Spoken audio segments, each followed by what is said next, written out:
Hey everyone, Coach Michael here. So with bodybuilding shows around the corner, I think it's a perfect opportunity to start talking about peak week. Now for those of you who don't know what peak week is, it's the week leading up to a bodybuilding or physique show. Now I'm taking someone through peak week right now and I'm on high alert and listening to the amount of absurd tactics that competitors and coaches are using for their peak week strategies, and it's really crazy and concerning. Plenty of coaches and competitors think that they have the magic formula to get you dry, lean, and full on stage, and the secret lies within sodium and water manipulation. The body is a complex organism, and thinking that you can outsmart it is a very dangerous game. It's built for survival, and any type of manipulation or trickery, the body will soon compensate within minutes or hours, not days. If you start to load, cut water and sodium, the body will know this and it will start to compensate straight away. Messing with your sodium and water during peak week is a sure way to look and feel crap on show day. The goal of contest prep is to be within show condition a week or weeks out before the show and look so good that you don't even think about resorting to magic tricks. How many times have you heard competitors say, I looked awesome a week out, but on show day I was holding water, I couldn't get a pump, and I wasn't vascular?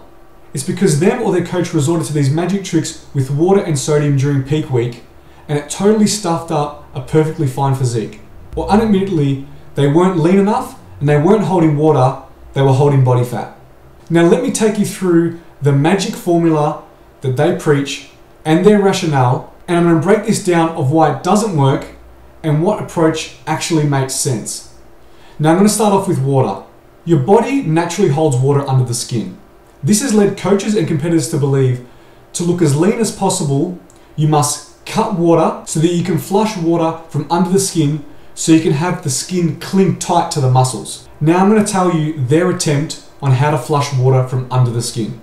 Start a peak week, you massively ramp up the water intake so that your body gets used to flushing water at a high rate. Then 2 days out, you just cut water. Now they believe the body is still tricked into flushing water at a high rate so that when you cut water, it'll magically keep flushing the water from under the skin only.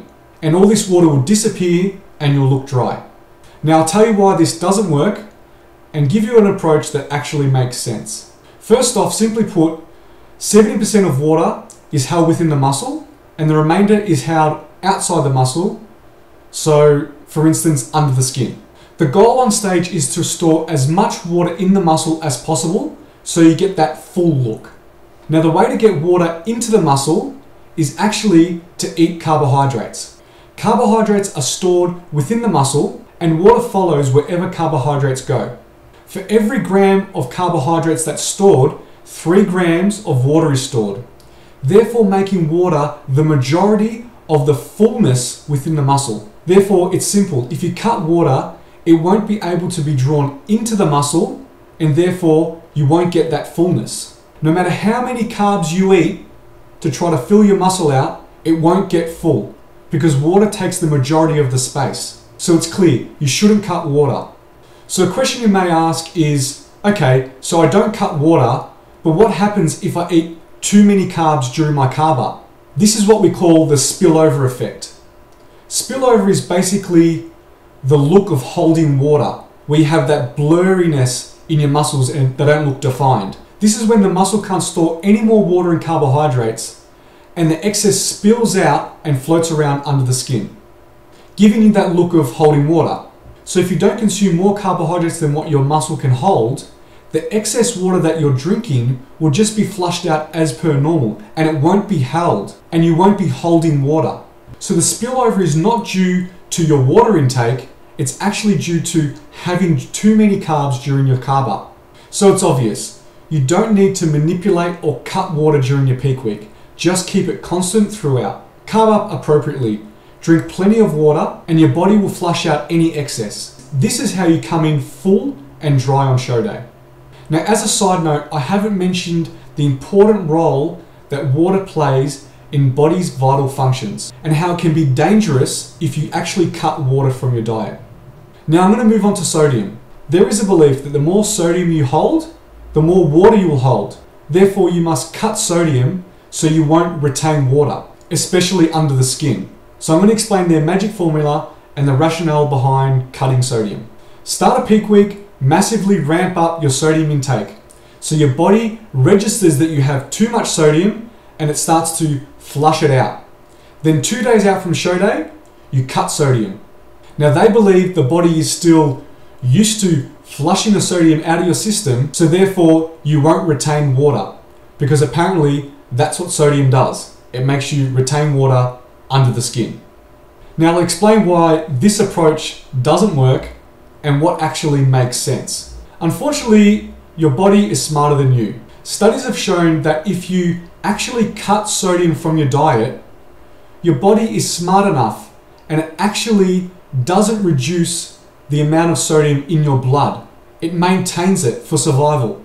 It does this by releasing a hormone that actually makes you retain water so that you don't flush the sodium out of your system. So cutting sodium actually makes you hold water that would otherwise be flushed out, which is not the result that you want on show day. Another important role that sodium plays is the absorption and storage of carbohydrates in the muscle, which also means moving water into the muscle so you get that fullness, as I discussed before. So cutting sodium actually reduces the amount of carbohydrates you can store, therefore reducing the amount of water that you will be able to store, and therefore not giving you that full look, which is exactly the result you don't want on show day. Finally, another important role that sodium plays is facilitating muscle contractions, so getting a pump, and actually giving you some vascularity. This is obviously important on show day to help with your posing so you don't get muscle cramps, and to actually give you that vascular look that you want on show day. Therefore, it's simple. Cutting sodium's not going to give you a pump and it's not going to make you vascular, which is not the look you want. So it's obvious. You don't want to manipulate sodium during peak week. You want to keep it constant. This is actually how you become full, dry, vascular, and get a pump. Again, as a side note, I haven't mentioned the important role that sodium plays in the vital bodily functions and how dangerous it is to actually cut sodium. Just Google things like edema and hyponatremia. Now there actually is a trick with sodium. It's actually beneficial to increase sodium on show day. Studies have actually shown that if for a short period of time you actually increase your sodium intake, you'll actually increase vascularity, increase the size of blood cells, so then you'll actually get that fullness look. And it won't actually cause any water retention under the skin, which is the exact result that you want on show day.